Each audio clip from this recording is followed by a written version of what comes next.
What's up, multiverse lovers? Today I'm making another Reddit video, and it's been a very long time since I made a Reddit video. I know Jey Uso won the Intercontinental Championship. I never talked about that on the Reddit. I never talked about Kevin Owens' heel turn and etc. But Santi and Brandon made a Reddit video a few days ago. And this time I'm making my own Reddit video. So let's just get started. In 1 week, we had six major returns. We have Seth Rollins, Corey Jade, AJ Styles, Ricardo Rodriguez, Jimmy Uso, and the final boss, The Rock. Okay. First of all, I didn't expect Seth Rollins to come back. AJ Styles, it's just been a very long time. He really needs to come back, and he just really needs to be a face. He's way better as a face. Corey Jade, I don't know much about her because I don't really watch NXT. Raquel Rodriguez was kind of unexpected, but at the same time I knew it was because like a lot of people kept saying that Raquel Rodriguez will return. Jimmy, notification.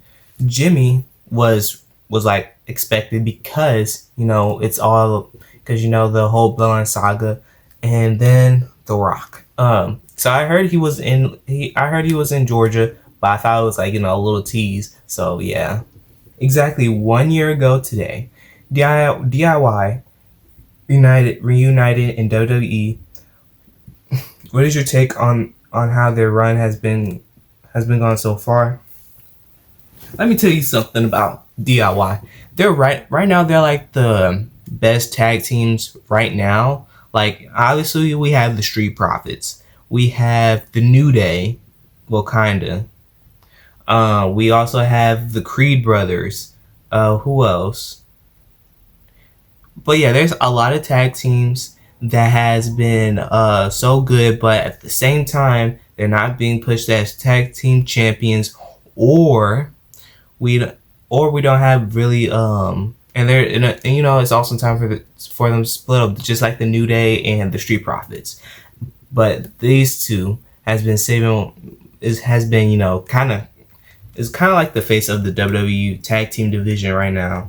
Even, well, I guess you could say the Street Profits, but in my opinion, it's them. They've been doing so good, so that's like the obvious answer.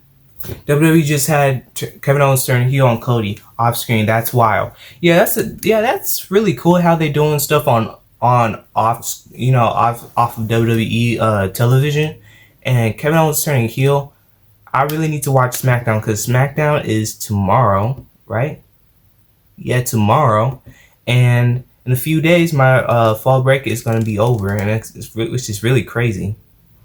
So, what will we see in KO?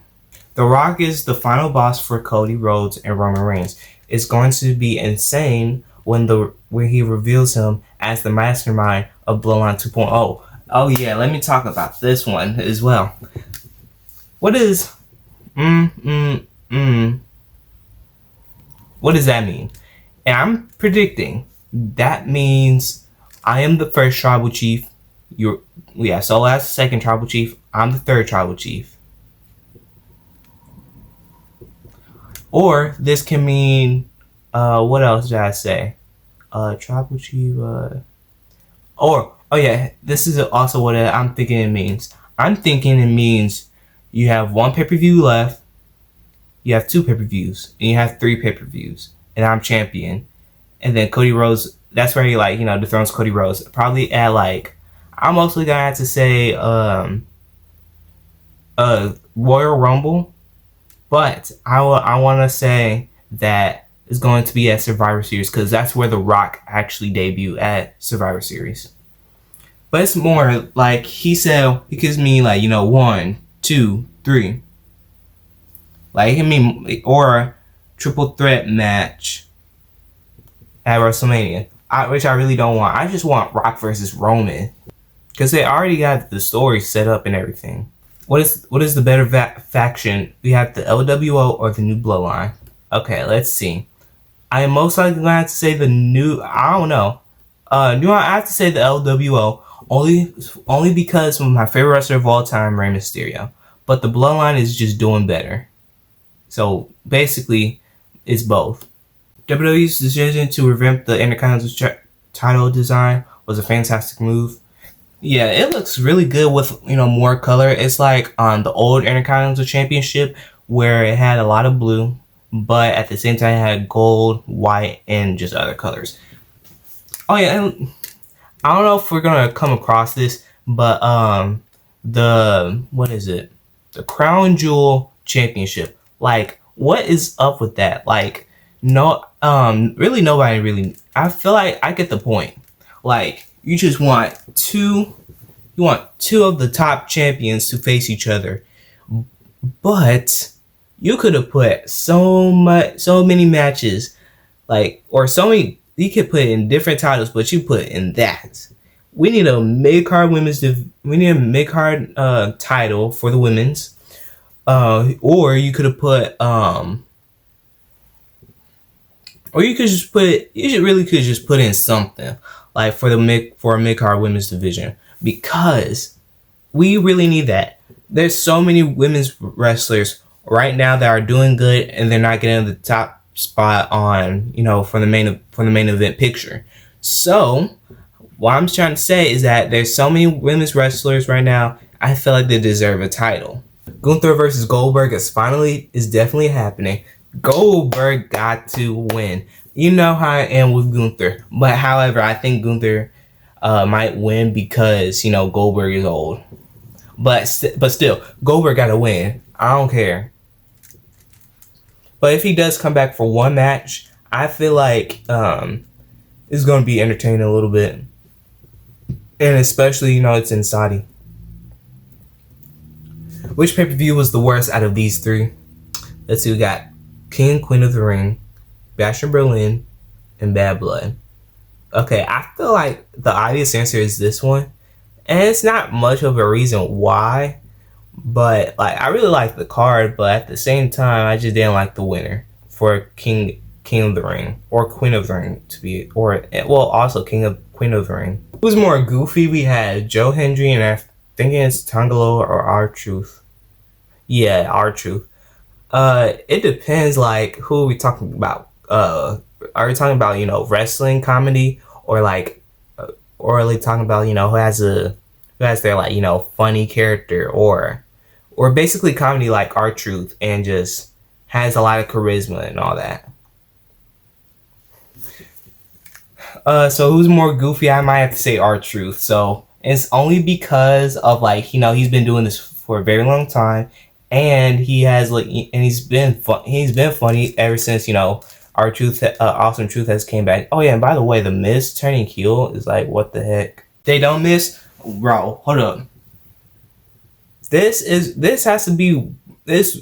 gonna be considering one of the greatest rivalries and probably in WWE history. I might be seeing that later in the future, when I'm 20 or 30 years old or something. I'm gonna remember this for a very long time.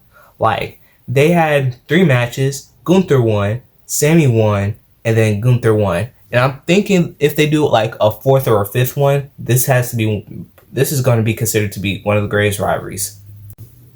Obafemi named several wrestlers from the main roster that he liked to face. We have Randy Orton, John Cena, Gunther, and Drew McIntyre.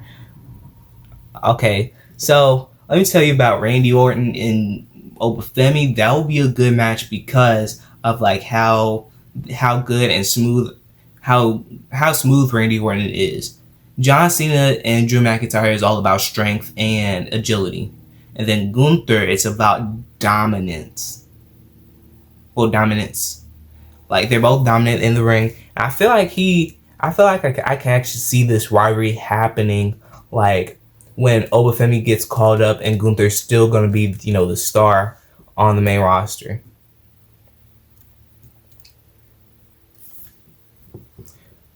Okay.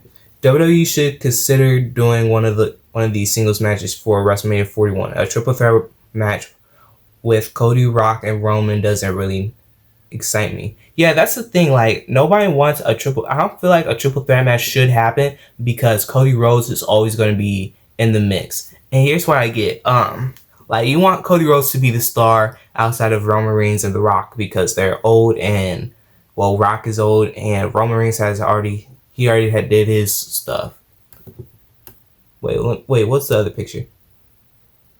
Oh yeah, so depending on these two, Cody should not be in this year's main event of WrestleMania, or probably, or even, or well, not with The Rock. That's what I meant to say. Not with Rock or Roman, because we already had the whole "we want Cody" thing. I don't want that to last for a year.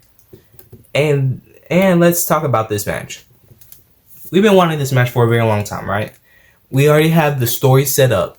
We already have a story set up for this one. And if it doesn't happen, fine. It doesn't happen. Well, it will happen, but just later. It will happen before Rock versus Roman. CM Punk has two major matchups lined up. We have Gunther and Seth Rollins. Yo, this needs to happen. Punk and Seth needs to happen. And I feel like Drew McIntyre is not even done with CM Punk.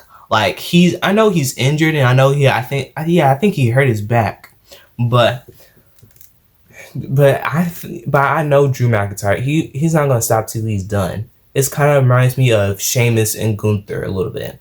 Now, Sheamus and Gunther, they fought so many times, and they continue their rivalry in a triple threat match at WrestleMania. So I'm thinking it's gonna happen. Because, with Gunther in a triple threat match or just a multiple people match or multiple wrestler match will be, it will be, worth watching, basically. What's going on in the past 6 months? Ain't that right? Yeah. What's up, brother? Rock is out. Nice watch. Thank you. If the final boss had a sister, he'd introduce you to her. Now let's go. You want to know how the final boss is feeling about all that? The final boss will tell you. But the final boss will tell you when the final boss is ready for you to know.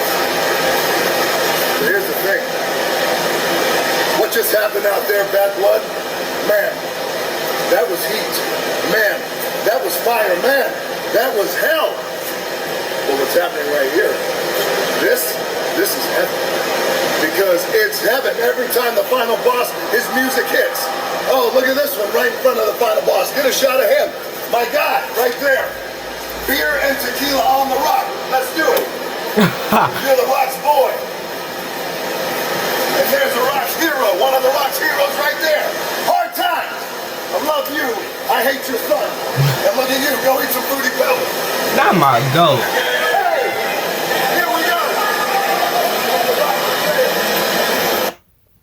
Hey, not my GOAT, man. Not my GOAT.